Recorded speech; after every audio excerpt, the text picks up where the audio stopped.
Buenas tardes.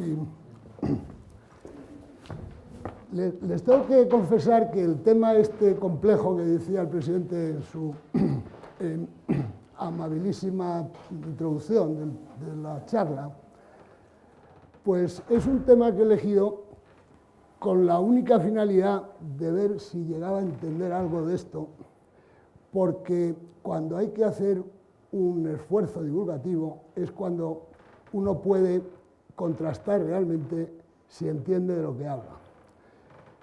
El tema yo creo que es muy delicado, casi me pisa esta conferencia del otro día el profesor Juan Rojo en El País, que escribió un artículo que se llama El segundo principio de la termodinámica aplicado a la marcha de la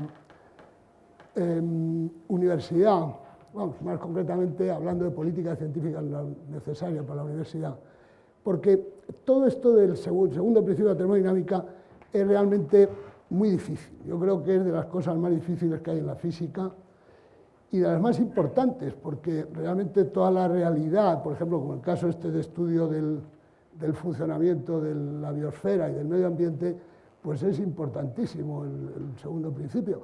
Y normalmente se tiene en poca consideración. Fíjense, sirva esto como introducción a este tema que voy a hablarles, que la sensibilidad mayor que tiene la opinión pública, y que tenemos todos porque todos vivimos inmersos en este estado de opinión de los medios, etcétera, es el fin de las fuentes de energía utilizables. O sea, es un problema que sería cómo vamos a manejarnos cuando se acabe el carbón, el petróleo. Esta es la pregunta fundamental. Incluso, claro, lo que ya empezamos a percibir es que no solo es un problema de fuentes, sino que es un problema de que en todo proceso en que se transforma una forma de energía en otra, hay una pérdida irreversible de esa energía, que es lo que llaman el aumento de entropía. Y esto lo gobierna el segundo principio de la termodinámica, y es un poco sobre lo que querría yo hablar. Y reconozco que quizá no entienda todo al límite ese que uno nota la satisfacción intelectual de controlar realmente, razonablemente un problema. Yo reconozco que no creo que lo entienda. Ahora sí que le he dedicado cierto tiempo como para poder abusar un poco de estos minutos suyos. Bueno, entonces lo primero que tenemos que ver es, como sabemos, colocarnos, vamos a centrarnos no a hablar de la energía en general y con universales, sino a ver el caso concreto de lo que es la biosfera y lo que es la vida. Entonces lo primero es colocar el escenario de dónde estamos, que no sabemos bien ni a dónde venimos ni a dónde vamos, pero que sí dónde estamos tenemos un poco de idea. Y es que hace, pues aproximadamente, la explicación más plausible que hasta ahora parece todo el mundo aceptar, es que hace 15.000 millones de años empezó esto que llamamos el universo que conocemos, y fue hace, ya digo, 15.000 millones de años, lo que más o menos está pensado esto, pues que según se fue expandiendo esto, se fueron condensando los átomos. Aquí hay una gráfica que no sé muy bien, pero vamos, da una idea de cómo cada círculo pues indica temperatura y tiempo. Según va pasando el tiempo, la temperatura va bajando, y entonces las interacciones fundamentales que gobiernan el comportamiento de la materia pues actuaron formando los átomos, formando los elementos que conocemos, etc. Entonces, en un principio, parece que lo que había eran partículas elementales, principalmente fotones, electrones y positrones, y con el paso del tiempo se fueron formando los átomos, las estrellas y sus cúmulos que llamamos galaxias. Bien. Parece que hay 4 fuerzas fundamentales que conozcamos que rigen el comportamiento de estas partículas y de los campos.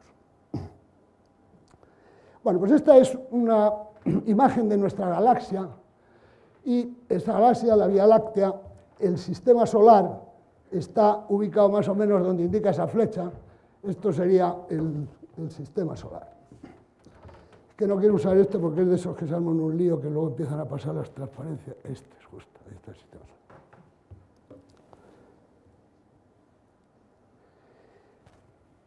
solar. Ya mirando a una escala más detallada, vemos aquí el Sol y aquí lo que llamamos el sistema solar, los planetas, Este es Júpiter, este es Mercurio, Venus, la Tierra, Marte, Júpiter. La Tierra pues está ahí, precisamente. Esa es la Tierra, este planeta. Y ahí es donde tiene lugar todo esto que llamamos la vida que conocemos nosotros. Esta es una foto de la Tierra con su luna. La pregunta que nos hacemos es, desde el punto de vista de la física, ¿por qué hay vida en la Tierra? ¿Cómo se explica que haya vida en la Tierra? Y, por ejemplo, en otros planetas cercanos no hay vida, al menos como era de esperar que la hubiera con nuestro conocimiento. Muy bien.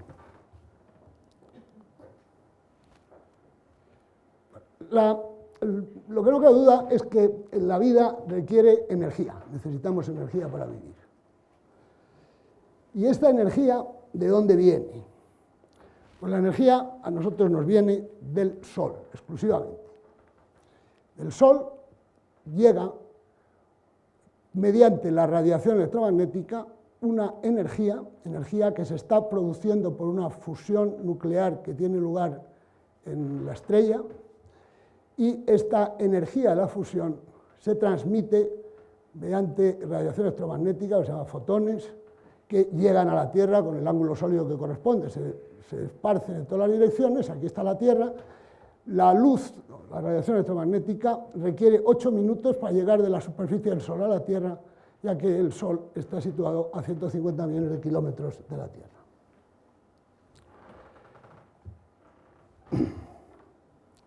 Entonces, es obvio que el Sol es el origen de la vida. Este es un dato que ya repetí aquí cuando leí este año, tuve la oportunidad y el honor de que me correspondiera leer el discurso inaugural de curso en la academia, y este dato le saqué porque creo que es interesante, es saber que el Sol está emitiendo 10 elevado a 26 vatios, y la masa del Sol es 2 por 10 elevado a 30 kilos. Por tanto, si miramos lo que emite por gramo, obtenemos este número, es 2 diezmilésimas de milivatio por gramo del Sol. Esto que es una gran cantidad de energía, pero como la masa es muy grande, al dividir por la masa, para obtener la radiación por unidad de masa, obtenemos este valor. Fíjense que este valor es mucho más pequeño que el balance energético nuestro. Es decir, un ser humano normal con 70 kilos de peso y que coma una media al día de 12.000 kilojulios, 12 millones de julios, que son 3.000 kilocalorías, suponiendo que todo eso que come tenga una eficiencia del 30% para convertirlo en energía activa, si lo dividimos ahora por su masa, obtenemos que son 2 milivatios por gramo. Es decir, que somos 100.000 veces más eficientes que el Sol en la producción de energía en nuestro cuerpo, por unidad de masa. Bien, la cuestión fundamental para entender por qué puede haber vida en la Tierra tal como nosotros conocemos la vida esta, es que la temperatura de la Tierra media son 14 grados centígrados. Este es el hecho que permite que el agua se encuentre en estado líquido y, por tanto, que se den todos los fenómenos que propician, potencian la existencia de vida.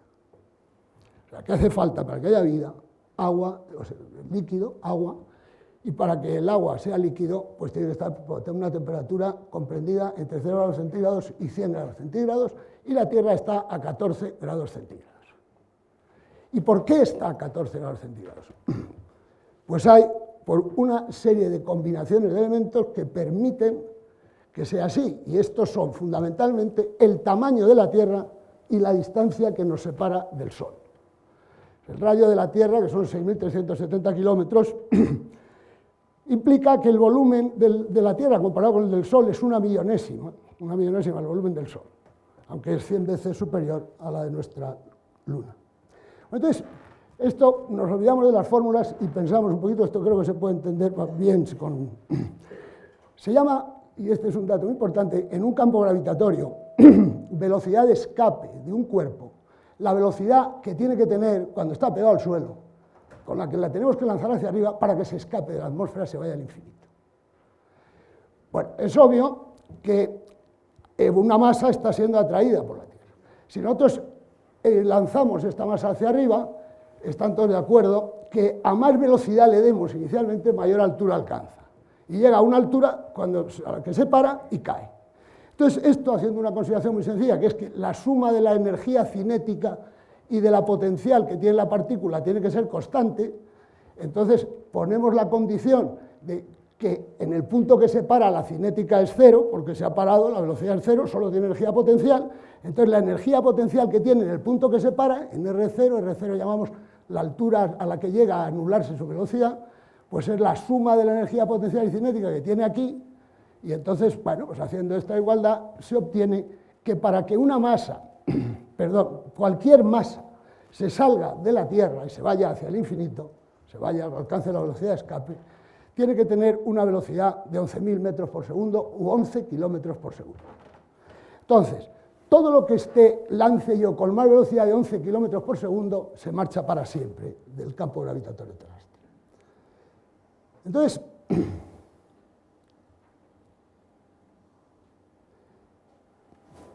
llega energía constantemente. Bueno, perdón, yo creo que aquí, no sé si es que me parece que me falta una. Sí. La siguiente, luego vuelvo para atrás. La siguiente relación importante, esta la voy a aplicar a las moléculas que hay formando la atmósfera. Fíjense una cosa, una molécula, en un gas, tiene una energía cinética por cada una de sus partículas, la energía cinética de cada una de sus partículas media, viene dada por este factor, que es la relación de lo más importante de la física estadística, es la constante de Boltzmann por la temperatura. O sea que a más temperatura tenga esta habitación, los átomos que hay aquí, las moléculas, están moviendo más deprisa. Entonces, si nosotros sabemos que la temperatura de la Tierra sería... ¿Cuál es la temperatura? Hemos visto que es 14 grados, pero ¿por qué es? Fíjense que ahora vuelvo para atrás, que hay aquí una cuestión importante. ¿Por qué la temperatura de la Tierra es la que es? Bueno, pues porque está recibiendo la energía del Sol y la está calentando, sencillamente. Si pone al Sol uno de nosotros, notamos el calor. Entonces, es lógico que si está constantemente llegando a la Tierra energía del Sol, si no aumenta la temperatura de la Tierra ni disminuye, es porque toda la cantidad de energía que llega del Sol, la Tierra la está irradiando luego al espacio. Y entonces se alcanza lo que se llama un estado estacionario. Bien, entonces la pregunta es, ¿a qué temperatura tendría que estar la Tierra? Bueno, pues hay una ley muy importante de la física, que es la ley de Stefan Boltzmann, que dice que un cuerpo radia una cantidad de energía que es proporcional a la cuarta potencia de su temperatura. Esta es la ley de Stefan Boltzmann. Entonces nosotros, si sabemos cuánta energía llega a la Tierra del Sol, que creo que me parece que es un dato que he puesto por aquí, no lo he puesto cuánto es, pero bueno, ahora lo veremos lo que llega, nosotros igualamos la temperatura de la Tierra a la cuarta por la constante a la energía que llega del Sol, y entonces esa será la temperatura que adquirirá la Tierra para poder radiar toda la energía que llega. Entonces, si se hace esa regla de tres tan sencilla, se obtiene que la temperatura de la Tierra sería de 22 grados bajo cero. Si fuera 22 grados bajo cero, como todos ustedes comprenderán, no habría agua líquida en la superficie de la Tierra, sería todo hielo y nos moriríamos en el sentido literal de la palabra. No habría vida. Vida más que en formas limitadas, probablemente haya bacterias que se acoplen a cualquier condición, pero no la vida que conocemos nosotros superior. Entonces, esta es la idea fundamental, que la Tierra estaría para emitir toda la energía que le llega del Sol a 22 grados bajo cero. Entonces, ¿por qué está a 14 grados bajo cero?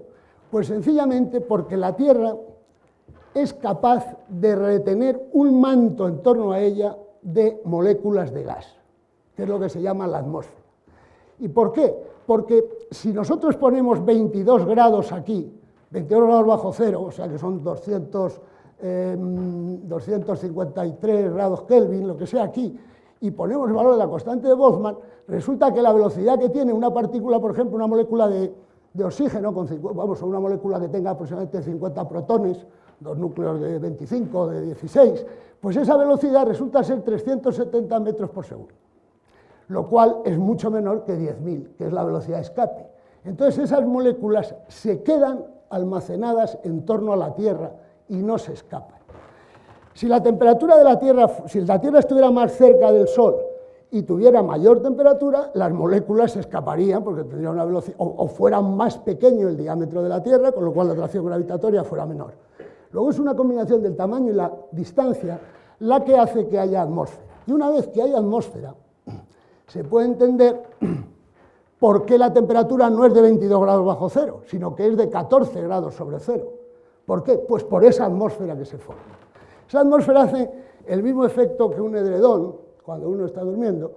Esa atmósfera lo que hace es que la energía que llega del Sol a la Tierra la radia al espacio. Pero claro, la energía que llega del Sol a la Tierra, como todos saben, viene en lo que se llama el visible, en la luz visible, el espectro visible. La Tierra emite en otra longitud de onda porque está a una temperatura más baja, emite en el infrarrojo.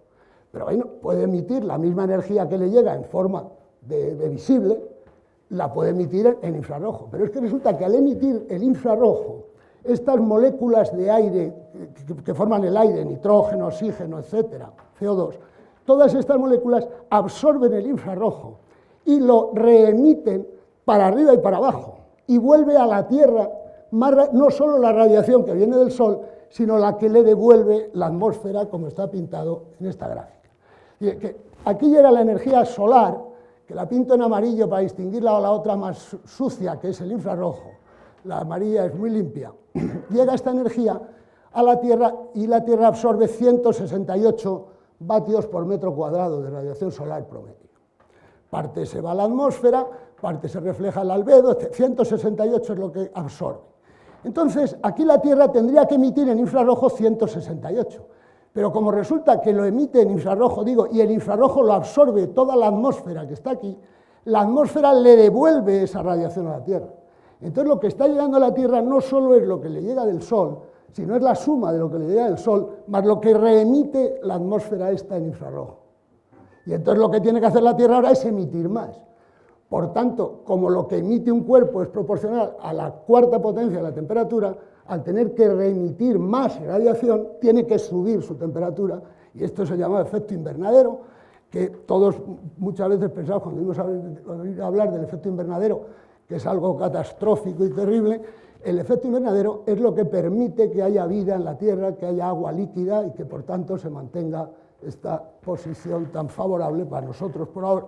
Luego, este es el principio del efecto invernadero. Entonces, como ven, si no fuera porque existiera la atmósfera, los 168 que llegan aquí los emitiría la Tierra y estaría a 22 grados bajo cero.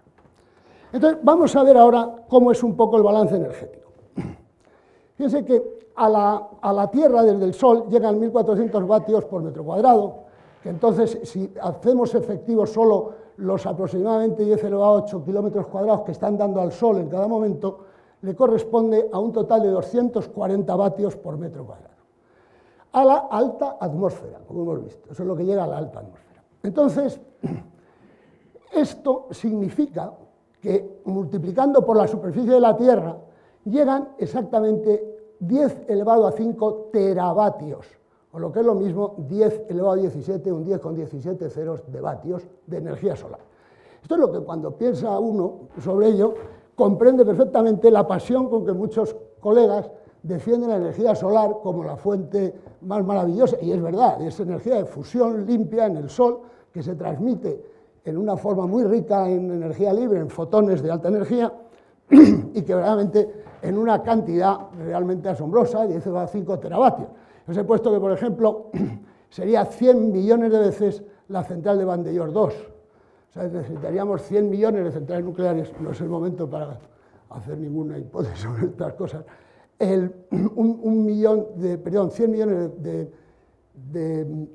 centrales nucleares de 1 gigavatio cada una, como la de Vandellós, para tener la energía que nos llega por segundo del Sol, que son exactamente 1,5 por 10 elevado a 17 julios. Pero fíjense una cosa, uno cualquiera de nosotros aproximadamente produce, con este argumento que decía antes de lo que comemos en una eficiencia del 30%, producimos del orden de 160 vatios. Pero como cada vez vamos siendo más, esto ya para la humanidad no deja de ser una cantidad considerable. Exactamente es 10 elevado a 12 vatios. Muy bien. Entonces, fíjense, repito estos datos que son curiosos, como resumen, a la Tierra llegan del Sol una potencia de 1000 teravatios. La fotosíntesis, ahora hablaremos de la fotosíntesis, la importancia que tiene, utiliza 100 teravatios. Y la civilización usa 10 teravatios. Esto es lo que usamos para los coches, la calefacción, todo esto que decimos que hay que reducir si queremos poder mantener el equilibrio de la vida en la Tierra más años. Y mantener la vida de la humanidad, pues exactamente 1 teravatio, 10 elevado a 12. O sea que esta es un poco la idea de la energía. Entonces, esta energía es muy relevante, esta es la más importante. Y ahora veremos por qué. Fíjense que la vida es un fenómeno que sucede dentro de lo que conocemos en nuestro sistema solar. Como siempre decimos que es muy poco probable que haya vida, pero hay tantos sistemas parecidos en el universo que la probabilidad no es desde luego cero. Me acuerdo mucho del libro de nuestro llorado Paco Indurain, de Anda alguien por ahí fuera. En la vida que nosotros conocemos en la Tierra parece que todo es un fenómeno pelicular. Es decir, la vida es un fenómeno físico, biológico, químico, que sucede en la confluencia de 3 estados de la relación de la materia, como es el estado líquido, el estado sólido, la tierra, el agua del océano, de los ríos y el aire de la atmósfera. O sea, y eso es una superficie de separación de 3 medios, una superficie muy estrecha, se puede decir que podemos considerar una superficie de 20 kilómetros. 20 kilómetros frente a los 6.300 que tiene la Tierra, pues es una superficie muy pequeña, muy fina. Entonces, hemos visto que la energía del Sol, he dicho que es la que propicia la vida, pero ¿cómo lo hace? No lo hace directamente. Directamente queremos utilizar células fotosolares para hacer fotovoltaicas, para hacer potencial eléctrico, pero la vida tiene un sistema de elaboración, la vida superior, insisto, de elaboración de la energía muy peculiar, y es la energía del Sol se absorbe en forma de energía ordenada también, la energía del Sol es muy ordenada, por la fotosíntesis. Entonces, la fotosíntesis, como hemos visto, toma una milésima parte de la energía que nos llega del Sol, es energía que se convierte en moléculas orgánicas de azúcar, que son las que tienen almacenada esa energía en energía potencial. Este hecho es básico para la vida, porque de hecho todo lo que conocemos de la vida superior está basado en la fotosíntesis. La fotosíntesis, que es la que permite que haya azúcares y que sean los alimentos que comen los animales y las personas y las plantas, es decir, todo esto, todo el funcionamiento está basado en la fracción de energía solar, una milésima de lo que llega, que se convierte en azúcar, etc. Entonces, aquí está, parte de ella se transforma. Pero claro, ¿por qué hago la distinción de la energía que llega del Sol, la parte que se transforma para la vida y la energía que absorbe en forma de calor, se emite? Bueno, pues porque la energía, si bien el primer principio de la termodinámica, como todos sabemos, establece que es una constante, y que nosotros abusamos del lenguaje cuando decimos la energía se produce en la central nuclear, la energía se produce en el Sol, es un abuso del lenguaje. La energía no se produce en ningún sitio. La energía no es más energía que la que hay y la que hubo. O sea, la energía no se está produciendo. La energía cambia, se transforma de una forma de energía a otra. La de energía que tienen los átomos de helio de hidrógeno para formar helio, la energía que tiene el fotón que viene, todos estos sistemas no hay el carbón, decimos el carbón es una fuente de energía, no es verdad, el carbón tiene una energía que es la energía del Sol, la energía de los fotones del Sol que se convirtió en carbón y que ahora la volvemos a utilizar para otra cosa, pero no hay fuentes de energía. Podríamos hablar de lo que se llama fuentes de energía utilizable, pero no hay fuente de energía. La energía es constante. Entonces, si la energía es constante, cualquier transformación en principio que conserve la energía es legítima según el primer principio de la termodinámica. Sin embargo, no todas las transformaciones que conservan la energía son igualmente probables. Y esto no es ningún teorema, si no es exclusivamente, el resultado de la observación del comportamiento de los fenómenos naturales históricamente hecho a escala macroscópica. Esto, la observación de los fenómenos, nos dice que si bien no hemos visto ninguna transformación en que la energía no se conserve, tampoco hemos visto ninguna transformación que viole el segundo principio de la termodinámica, que ya no habla de la conservación de energía, sino que habla del sentido que tienen las transformaciones de energía. Aquí había pintado, creo, un caso, bueno, decía, ejemplos que la energía tiene cantidad, como hemos visto que se conserva, y calidad. Y entonces, el segundo principio va a la calidad de la energía. Y lo que viene a decir es que en cualquier transformación se conserva la cantidad, pero la calidad o se mantiene o disminuye. No hay ningún proceso espontáneo en el que la calidad de la energía aumente. ¿A qué llamamos calidad de la energía? Yo creo que todos podemos distinguir perfectamente que un ejemplo que creo que ponía yo por aquí, que es, pensemos un fotón que llega del Sol, el fotón es la energía cuantificada de la onda electromagnética, unos fotones que llegan del Sol e inciden en una gota de agua. Si inciden en una gota de agua, lo que hacen esos fotones es calentar la gota de agua. Ahora, esos mismos fotones, en lugar de ir a la gota de agua, inciden sobre una hoja de acebo, pongo ahí porque es una planta muy bonita. Llega a una hoja de acebo el fotón y no aumenta, no es calor que absorba la hoja de acebo. Absorbe algo de calor, pero la hoja de acebo tiene dentro una sustancia que es un catalizador que permite que parte de la energía de ese fotón se emplee en hacer una molécula de azúcar a partir de CO2 y de H2O. Luego, esa transformación energética es de menos deterioro de la calidad que en el agua, en el cual lo único que ha producido el fotón es un aumento de energía cinética media de las moléculas de agua y un calentamiento que no sirve en principio para nada. Mientras que en el acebo se ha formado una molécula de azúcar. Molécula de azúcar que luego se comerá un caballo o una vaca y que luego nos comeremos nosotros en un solomillo. Esto es la diferencia entre una transformación. Claro, una transformación, en todos los casos, la calidad de la energía se ha deteriorado. Esto es posible, como veremos un poquitín más adelante antes de acabar, esto es posible porque la calidad de la energía que trae el Sol es una calidad muy alta. Y eso es lo más importante. La calidad de la energía que tiene el Sol es muy alta. Entonces, se puede producir un deterioro, pero un deterioro para no violar el segundo principio de la termodinámica en las transformaciones, pero se puede producir un deterioro y con margen a crear orden y a crear algo que sea de calidad. Esto, vamos a ver,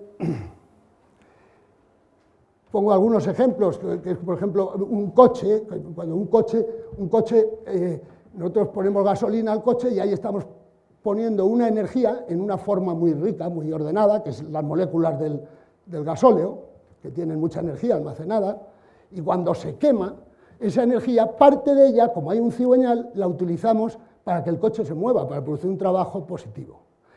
Entonces, pero al final del proceso, la energía que ha gastado el coche moviéndose, más la energía perdida por rozamiento, más la energía de los gases que emite el tubo de escape, tiene que ser igual a la energía que estaba almacenada en la molécula de gasolina, Pero es de mucha menos calidad la que queda residual.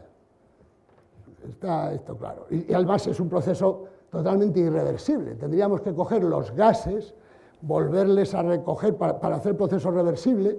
O sea, es imposible pensar en un proceso reversible de este tipo. Es decir, hay una pérdida siempre de la calidad de la energía. Pero claro, la pérdida de calidad de la energía con el coche es menor que si hubiéramos quemado esa gasolina para calentarnos en un hornillo. Pero eso no cabe. Bien. Es interesante ver lo siguiente, que es un poco lo que me queda por razonar, tengo 10 minutos más. Es lo siguiente, vamos a quedarnos solamente con esta idea, que es, cuando un cuerpo da calor, por ejemplo el Sol está dando calor al espacio que le rodea, si da una cantidad de calor Q, pues cambia, se puede decir que al dar calor pierde desorden, se ordena un poquito. El desorden se mide con una magnitud que se llama la entropía, que es muy difícil de entender, pero es una medida del desorden. Entonces, cuando el Sol da una cantidad de calor Q, su entropía disminuye en Q partido por la temperatura del Sol. Cuando la Tierra absorbe del Sol una cantidad de calor Q, que viene del Sol, aumenta su desorden en una cantidad Q partido por la T de la Tierra.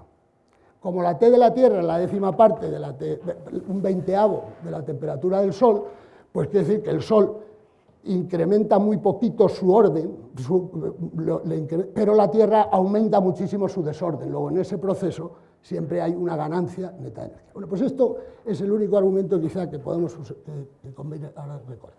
Bueno, entonces, fíjense una cosa, en un sistema que pretenda ser aislado, un sistema aislado, como decía Juan Rojo que quería ser nuestra universidad, que no puede ser, un sistema que está aislado, vamos a poner un sistema aislado que tiene una energía de 20 kilojulios y está aislado. O sea, imaginemos esta habitación, que es con las moléculas de aire, porque si metemos más cosas es muy complicado.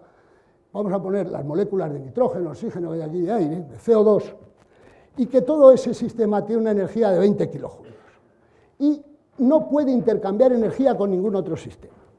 Ustedes estarán de acuerdo conmigo que si tiene 20 kilojulios es muy poco probable que la parte de aquí, próxima de la mitad para acá, haya 5 kilojulios en las moléculas y en la parte del fondo haya 15 kilojulios.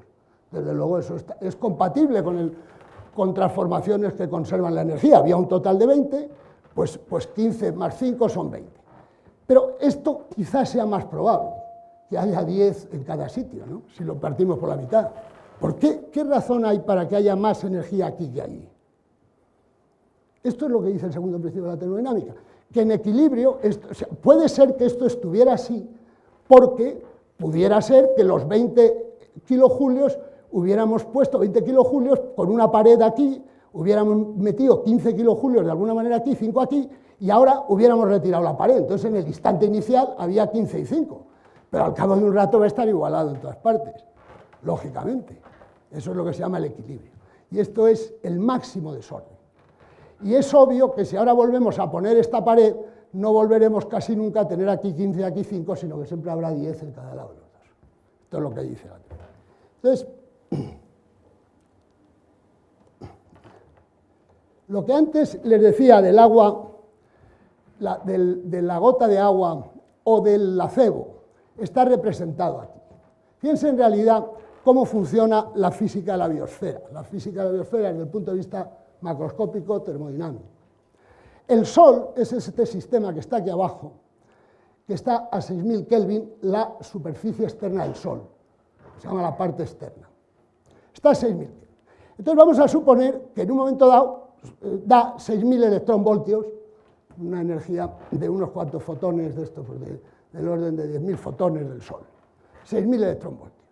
Entonces, evidentemente, el Sol ha perdido energía que tenía porque esta energía se conserva y la está dando. Luego esa energía estaba ahí y ya no la tiene el Sol. Esa energía llega en los dos casos a la Tierra. Como les he dicho antes, si dividimos los 6.000 electronvoltios por la temperatura del Sol, que son 6.000 Kelvin, me sale un incremento de entropía, que es la energía dividido por la temperatura, de 1 electronvoltio por Kelvin, ¿no? 1 electronvoltio por Kelvin. Por eso pongo incremento de entropía del Sol menos 1. Se ordena, pierde desorden dando estos 6.000. Viene a la Tierra, y entonces la Tierra absorbe los 6.000. Entonces, al absorber los 6.000, el incremento de la Tierra es de 20 electronvoltios por Kelvin, porque claro, está a 300 Kelvin. Entonces, al dividir 6.000 por 300 sale 20. Entonces, la Tierra ahora, si aquí tenemos el espacio exterior a la Tierra, que he puesto 10 Kelvin, como podría haber puesto 5, pongo 10 Kelvin, o podría haber puesto 80, pero bueno, supongamos que está en contacto con el vacío por la noche a 10 Kelvin, entonces la Tierra, estos 6.000 electronvoltios que ha recibido, los tiene que soltar de alguna manera, porque si no se estaría acumulando. Hemos dicho que todo lo que le llega lo emite para estar en estado estacionario. Entonces lo emite y resulta que emite 6.000 y como esto está a 10, esto gana 60. El balance es claro, el balance es 59. En este proceso ha pasado la energía del Sol a la Tierra, de la Tierra al aire, a la noche, de la Tierra a la noche, y la entropía, en este caso, ha aumentado 59 electronvoltios por Kelvin. Aquí pasa otra cosa. Vuelve a soltar el Sol sus 6.000 electronvoltios, el incremento de entropía sigue siendo -1 al dividir, pero resulta que de esos 6.000, 3.000 se van en calentar la Tierra y 3.000 se va a formar azúcar. Entonces, vamos a poner claro. Entonces, realmente en calor solamente han entrado aquí 3.000. Los otros 3.000 se han almacenado en el azúcar. Luego, lo más que le podría dar a este, como haciendo el mismo proceso que aquí, serían 3.000, con lo cual el incremento de ese sería solo 30 en vez de ser 60. Caramba, 29 y 50. Pero esto no puede durar indefinidamente, porque si cada vez que está llegando la energía se van quedando 3.000 los echa al aire y 3.000 se va metiendo en materia viva, pues llegaría un momento que la energía de materia viva aumentaría mucho. No, es un bucle, es un bucle. Estos 3.000 almacenados, a su vez, la gente y las células se están muriendo, están volviendo a contribuir a la entropía y vuelve a salir por ahí como la otra vez. Pero se ha hecho, como digo, un bucle en el cual ha habido una parte de esta energía que se ha almacenado aquí en azúcar. Entonces, si nosotros no conocemos nada de las condiciones iniciales y miramos esta Tierra, la Tierra como un cuerpo inerte, o la Tierra como portadora de la biosfera, si lo miramos así diríamos, caramba, aquí de pronto ha habido una zona que su desorden ha parecido disminuir, porque se han formado células ordenadas, y esto es lo que nos sorprende. Porque, claro, nos sorprende si nos damos cuenta de lo siguiente, y es, fíjense ustedes que para no violar el segundo principio de la termodinámica, lo único importante es que en cualquier momento, si aquí está en el proceso perdiendo -1 y aquí el balance es 0, aquí tiene que ser +1, para que sea como poco, porque la entropía no puede disminuir en un proceso. Lo más que puede hacer es conservarse, o sea que en el límite del proceso reversible esto sería 1, lo que quiere decir que bastaría, si esto es 30, que diera 30 electronvoltios. Se podría quedar en 6.000 menos 30, se podría quedar exactamente 5.000, lo que es 6.000 menos 30 es muy difícil, 5.970. Bien, entonces, estos 5.970 que se podrían quedar aquí, permitirían usarlos para hacer cosas importantes, aunque luego con el tiempo, claro, se tendría que deteriorar también y aumentar la entropía. Y eso es lo que se llama energía libre. La energía libre, la energía libre de la luz del Sol es muy alta. Energía libre llamamos la fracción de la energía de un sistema que es capaz de convertirse en trabajo mecánico, en algo que no sea calor. Bueno, pues esto es un poco lo que está pasando aquí. Entonces, este es el esquema del funcionamiento de la biosfera. Nosotros tenemos una energía muy grande de la fusión nuclear que se está expandiendo en forma de ondas electromagnéticas en torno al Sol, y al llegar a la Tierra hay dos mecanismos equivalentes al cigüeñal del coche, dos mecanismos que permiten retener parte de esa energía en forma de energía buena, energía útil. Y esos dos mecanismos son la fotosíntesis y la respiración. La fotosíntesis de las plantas y la respiración permiten a los seres vivos almacenar una parte de esta energía y no dejarla pasar libremente de un foco a otro, sino que permite hacer ese bucle ordenado en ese sistema.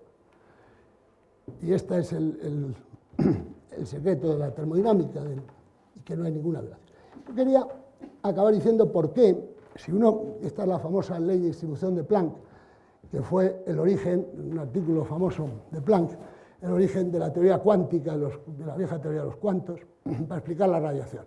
Entonces, esta gráfica describe la longitud de onda de la radiación en la densidad, es decir, cuando emite un cuerpo a 6.000 grados, hemos dicho que su emisión es la sigma, la constante esta de Stefan Boltzmann, por la temperatura a la cuarta.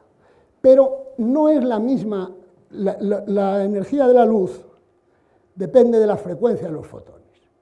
Pero uno con una frecuencia muy alta y un fotón tiene una energía que puede tener con una frecuencia más baja teniendo varios fotones. O sea, frecuencia más baja, cada fotón tiene menos energía, pero teniendo más fotones, pues tenemos la misma energía.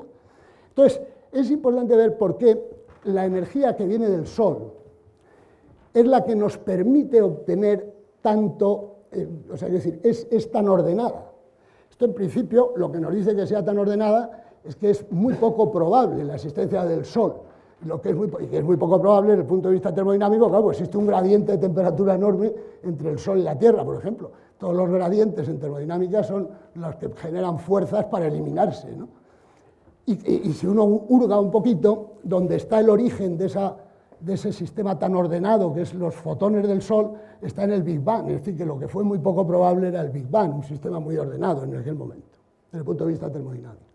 Entonces, digo que, fíjense que cuanto aumenta la temperatura, la distribución de la energía radiada en función de la frecuencia o la longitud de onda de los fotones, para alta temperatura esto va siendo cada vez más estrecho. Es decir, todos los fotones van a ser de la misma, van a aproximarse a la misma longitud de onda. Sin embargo, según aumentamos la temperatura, aquí la hemos aumentado muy poco, hasta 3500 Kelvin, imagínense si estuviéramos trabajando a 300 Kelvin, no he seguido aquí la gráfica, porque estaba esta gráfica, no sé por qué razón la tengo ahí, pues esto es una cosa mucho más extendida. Es decir, que cuando un cuerpo emite a muy baja temperatura, emite en muchas longitudes de onda. Y esto es de mayor entropía, lógicamente. ¿Y por qué de mayor entropía? Bueno, pues fíjense, si hay que pagar 1000 euros y solo tenemos billetes de 500, pues solo hay una configuración para pagar los 1000 euros, 2 billetes de 500. Si tenemos billetes de 500, de 50 y de 100, podemos hacer muchísimas combinaciones. Es decir, la misma cantidad, cuanto más billetes distintos entren, de más combinaciones posibles, con más combinaciones posibles, contamos para pagar. Y esto es lo que pasa con los fotones. Los fotones, la Tierra pierde mucha, adquiere mucha entropía cuando le entra una cierta cantidad de energía, mucho más que el Sol, porque los fotones del Sol vienen casi todos en la misma longitud de onda, muy picada en un valor de longitud de onda, el visible. Mientras que los fotones que emite la Tierra son en todos los billetes, son infrarrojos y muchísimas frecuencias. Todo esto no es, como ven ustedes, nada sencillo. Yo no acabo nada de entender muy bien del todo, pero un poco sí, algo sí voy entendiendo cada vez más, cuanto más lo pienso, pero no del todo. Y sí que me gustaría acabar pensando que, fíjense ustedes, cómo, sin embargo, aparentemente es verdad que existe una contradicción entre lo que es el principio de la termodinámica, del segundo principio, que establece que un sistema aislado siempre aumenta su desorden, cuando uno ve el orden que espontáneamente se forma en la naturaleza de una molécula de ADN, o lo que son estas bacterias, ¿no? Una célula eucariota, y ya he puesto el cerebro, que aquí tengo otra gráfica del cerebro. Fíjense ustedes lo difícil que es, aparentemente, casar el segundo principio de la termodinámica, que dice que todos los sistemas tienden a desordenarse, para explicar que la evolución de la materia es capaz de generar un cerebro humano, porque esto parece todo lo contrario a un sistema desordenado, ¿no? Parece un sistema extremadísimamente ordenado. Entonces, lo que hay que ver es que si este cerebro existe, sin violar el segundo principio de la termodinámica, es porque se ha producido por una serie de transformaciones energéticas en las que el motivo de la transformación, el motivo inicial, que son los fotones del Sol, estaban muy ordenados. O sea que cuando los fotones del Sol llegan a la Tierra, y la materia se organiza en la biosfera de manera que es capaz de generar un cerebro, pues resulta que el orden que había en los fotones del Sol sigue siendo mayor que el orden del cerebro, más el orden de todo el resto de la emisión de calor de la Tierra.